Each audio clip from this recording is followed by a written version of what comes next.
Bwana, movie yetu inaanza na vijana wawili. Hapa tunamwona Ryan pamoja na Niam. Leo kwao ni kama ni sherehe tu, waliamua kwamba waende nje wakasherekea kidogo, wafurahi nini, unajua mambo ya vijana. Sasa wakaingia kwenye mjengo mmoja hivi ambao kama ni kiwanda hivi niseme, ila hautumiki tena. Kwa hiyo kuna takataka nyingi na vyuma vingi sana. Kwa kuwa ni vijana, basi wakaamua wafanye tafujo, basi wavunje sababu havina tena thamani kwa mtu mwingine. Wanavunja, lakini Ryan kuna chuma kikubwa sana, akaamua kukibeba baada ya kuona Niam kimemshinda kumnyanyua, lakini naye akajaribu kubeba kikamshinda pia. Kwa hiyo akaanza kuchekana na ghafla wakaanza kusukumana na kuvutana mpaka chini. Tukirudi kwenye maadili ya kibinadamu kabisa, na kama Mtanzania niseme mapenzi ya jinsia moja hatuyaruhusu, lakini kwa kuwa ni movie nitaendelea kuielezea. Lakini kiuhalisia zaidi, hili swala ni dhambi kubwa sana, lakini naweza nikasema pia ni dhumuni la movie ni kutuonesha kwamba jinsi gani madhara ya jinsia moja ama mapenzi ya jinsia moja yanaweza kukugharimu. Sasa tuendelee na movie. Basi wakati wakiwa huko chini pale wanaendelea na mambo yao, Niam kuna kitu anakiona kwenye kioo na kinamshtua sana na wanaamua zao kuondoka. Sasa kifupi, hao vijana ni kama wamependana, kwa hiyo kila mtu anampenda mwenzie, ila ni mapenzi ya jinsia moja, kwa hiyo tunasema ni kama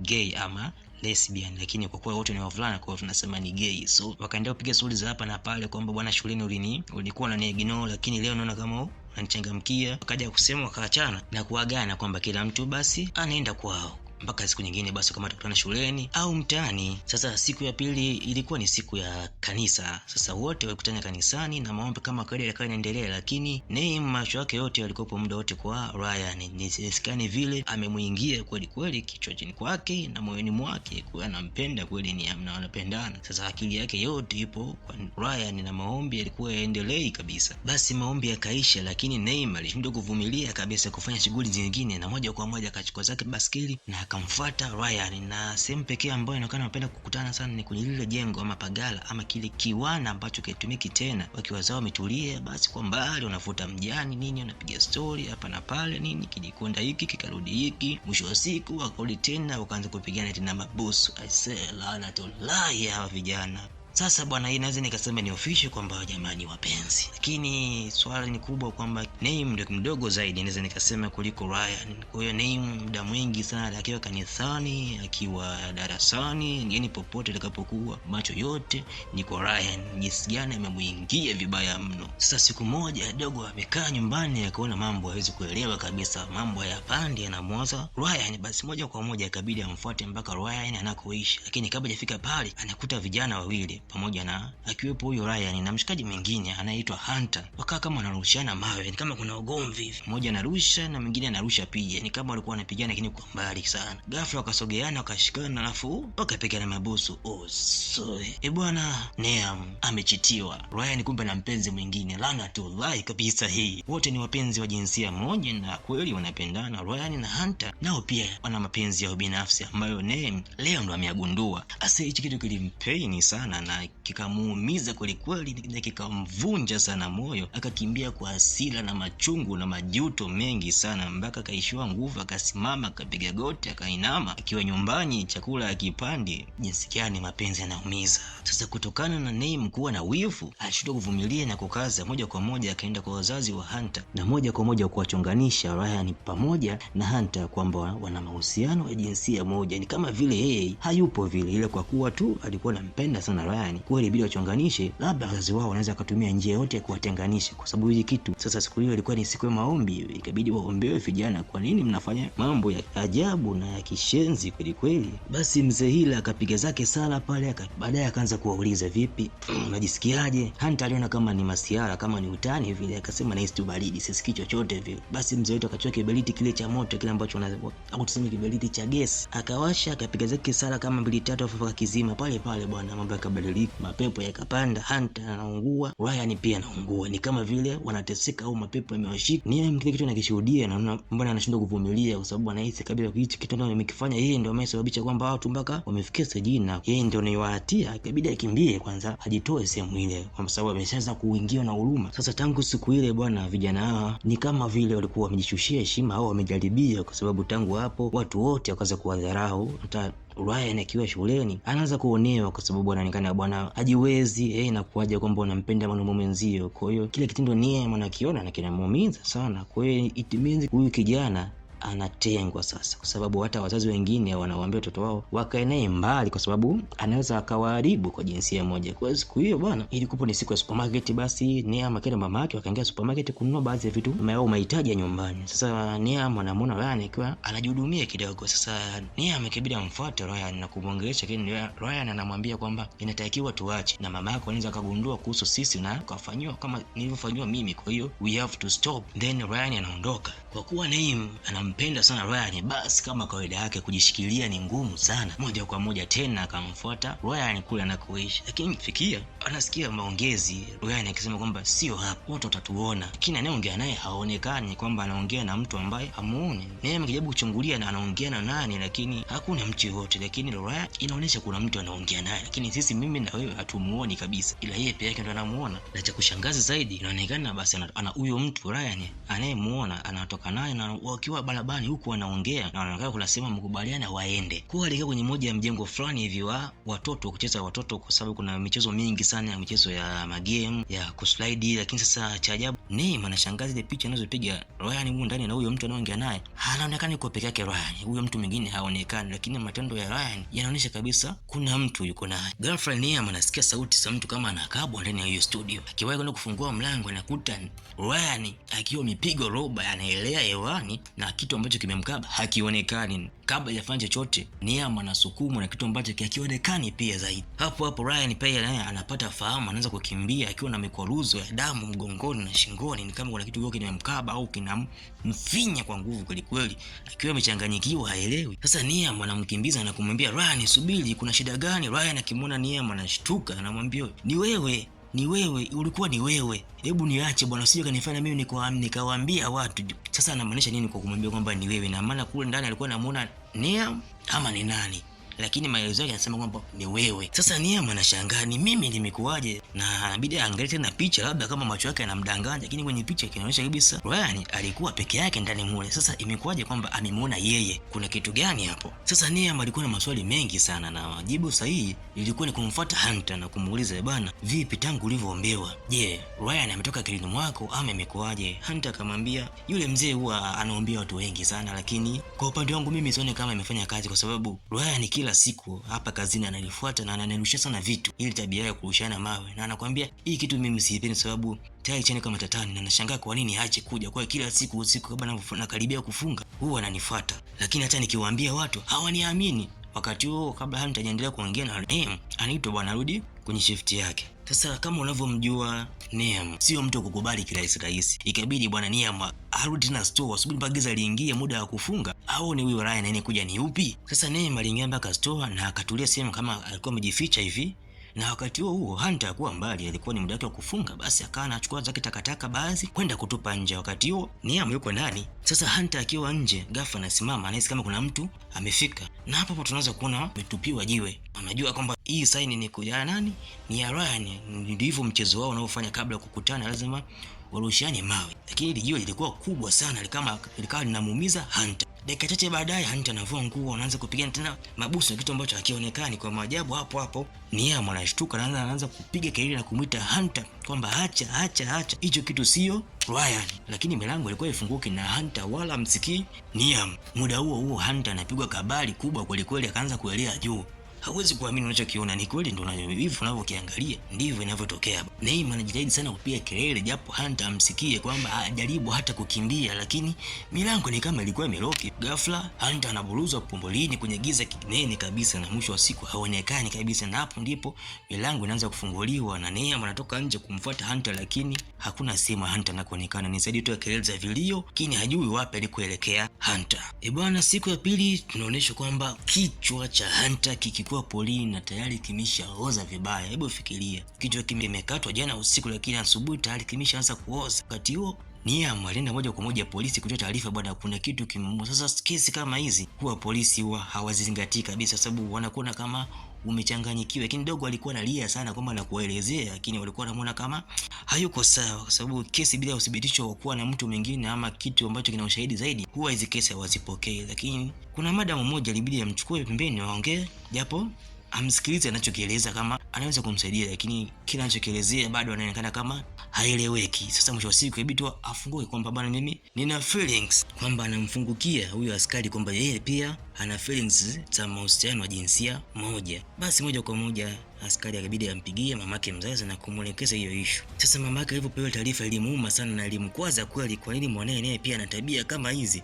Basi kwa hasira mamake akamchukua Neam na kumpeleka moja kwa moja kwa yule mzee ambaye anaitwa Hila. Basi na yeye akapate healing kidogo, anaweza kapona. Basi kama kawaida mzee wetu Hila akakabidhiwa kazi na mzee akafanya kama kawaida, akawasha zaka kiberiti cha moto na akakizima na akasema bwana, ushoga wote uchome moto wa motoni kabisa kule wa Hila, na moto kachoma kabisa. Sasa siku inayofuata ilikuwa ni siku ya mazishi ya bwana mdogo Hunter ambaye alifariki usiku huo kuamkia na jana. Sasa leo ilikuwa ni siku yake ya kuzikwa na kwenda kwenye nyumba yake ya milele. Bwana mdogo bwana Neam alikuwa amemchukia sana bibi mkubwa wake, kwa nini amempeka kwa yule mzee na kufanyiwa toba ama kuchoma moto wa kuondolewa ushoga wake. Basi alikuwa amemind sana bibi mkubwa wake, na moja kwa moja kwa hasira akaamua kutoka nje kidogo angalau apate hewa au apunguze zake hasira. Sasa Nia amekaa zake nje, kwa mbali anamuona Ryan.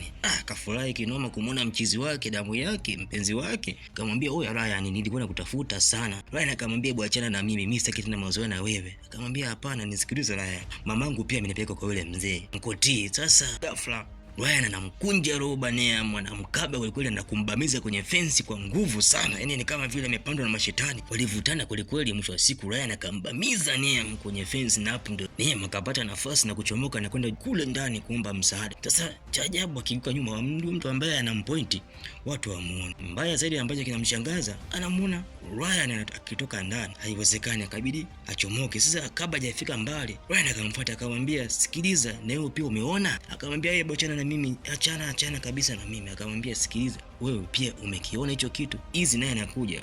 Huyu ni dada yake na marehemu Hunter." Sasa Easy akaanza kuwapa story, akamwambia mashoga wengine au naanza kusema wadada wengine ambao pia walikuwa na tabia ya kupendana wenyewe kwa wenyewe, na walifikishwa mbao kwa huyo mzee, ila mzee choma shoga. Lakini mmoja wao baada ya kufanywa ile choma mzee mmoja wao alifariki kwenye pool, na baadhi ya watu wakasema kwamba aliteleza, kwamba ilikuwa ni ajali ya kawaida, kuwa kuna uthibitisho wote kwamba aliuawa na mikono ya mtu yeyote. Huyo mmoja wao ambaye amepona alikuwa anaitwa Jessica. Sasa Jessica yuko wapi? Akasema Jessica sasa hizi yeye anaishi hospitali, sehemu pekee ambayo naamini kutakuwa na watu wengi. Kwa hiyo ili usiteseke au usiuawe, inabidi ukae sehemu ambayo kuna mzunguko wa watu wengi, ndio sehemu pekee ambayo Jessica yupo. Basi unaweza kupata majibu yote au msaada jinsi gani kukikwepa hicho kitu. Sasa nasemekana hichi kitu bwana, ukiwa peke yako ndio kipo kinakushambulia. Kwa hiyo hautakiwi kabisa kuwa peke yako, unatakiwa uwe sehemu yenye mkusanyiko wa watu wengi, basi nafasi za kupona utakuwa nazo kubwa sana. Sasa Neam pamoja na Ryan basi moja kwa moja wanaamua kwenda kwenye hospitali na kumfuata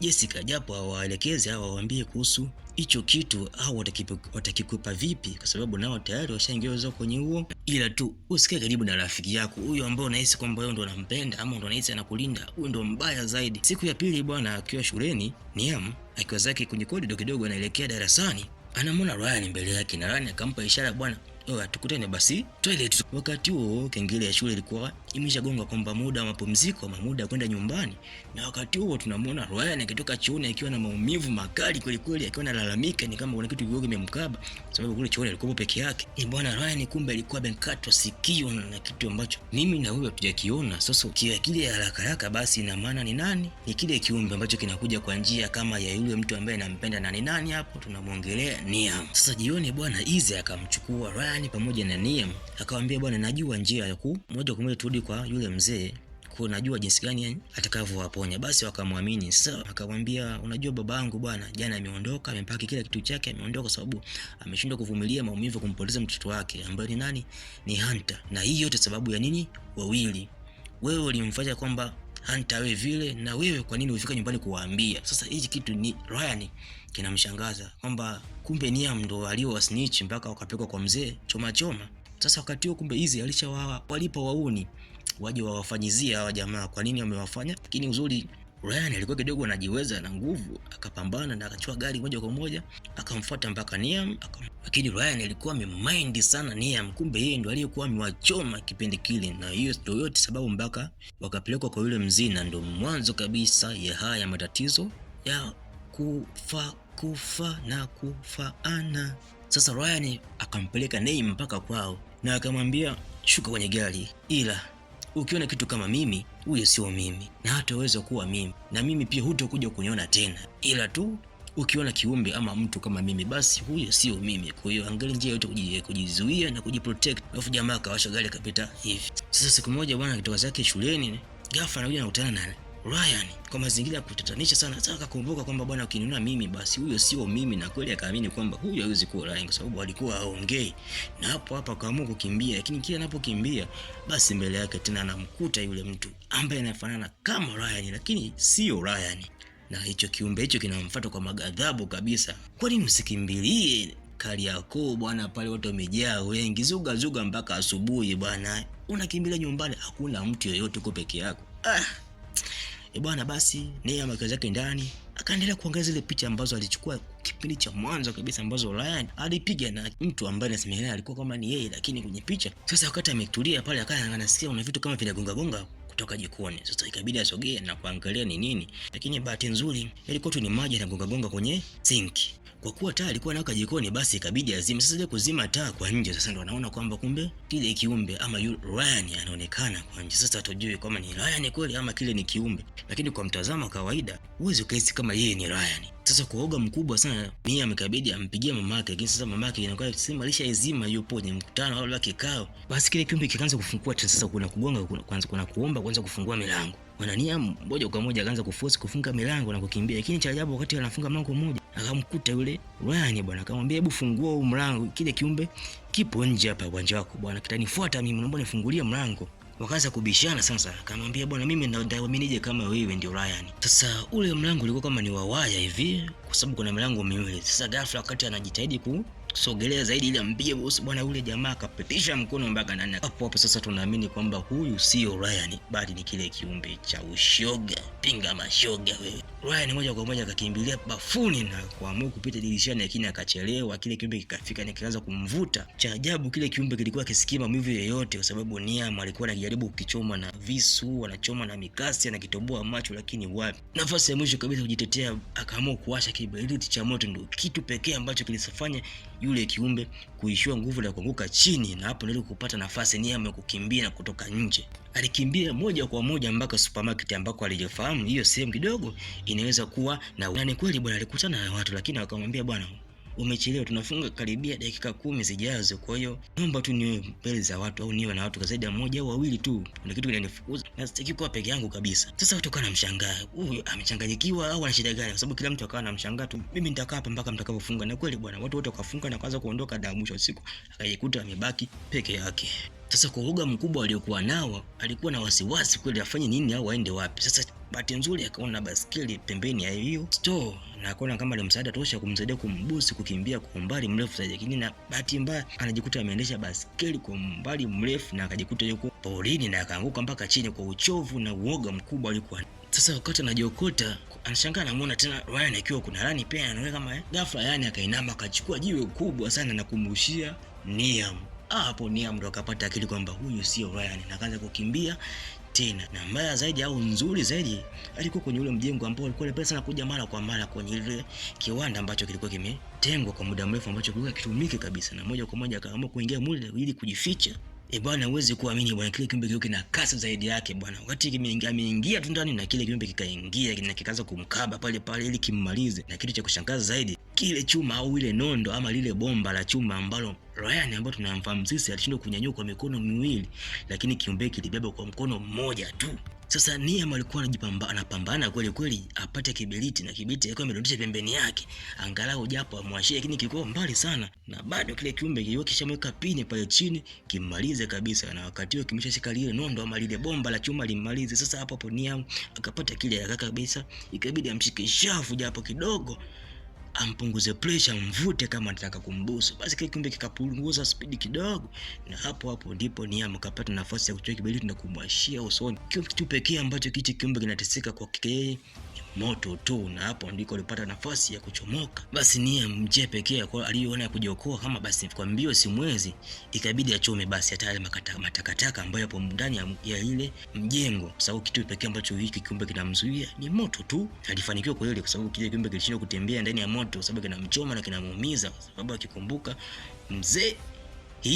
mzee choma ushoga ndio kitu pekee ambacho kinamtesa zaidi. Sasa Niam anachomoka anatoka, lakini kabla yaondoka basi asubuhi ilifika. Niam alikuwa peke yake, alikuwa ameshapunguza stress, ameshapunguza mawazo, lakini bado alikuwa mbali, ni kama alikuwa amechanganyikiwa, hana tena amani ile ya kuishi vizuri, kwa sababu anaamini muda wote kile kiumbe kinaweza kikamfuata. Lakini mpaka kufika mchana hakuonekana kitu chochote kile, na hapo ndipo search team ama wananchi ama polisi ama askari wakaanza kufanya msako kumtafuta Ryan, kwa sababu ndio Ryan pekee alikuwa haonekani mtaani, na msako huo alikuwa pamoja na Niam pamoja na mama yake. Mama yake akanabidi kumtuliza sasa Niam, akamwambia kila kitu kitakuwa sawa, uende tu basi. Ryan amekimbia tu kwa uoga naye pia. Sasa mama yake na Niam akamwambia, bwana, hichi kitu hakiwezi kuwa andani, kwamba hakiwezi tena kugeuzwa kuwa rudi tena nyuma kwa sababu hakina tiba. Kwa hiyo mwana akashtuka, akamwambia kwamba mama, kumbe ulikuwa unafahamu tangu mwanzo hichi kitu? Akamwambia yes.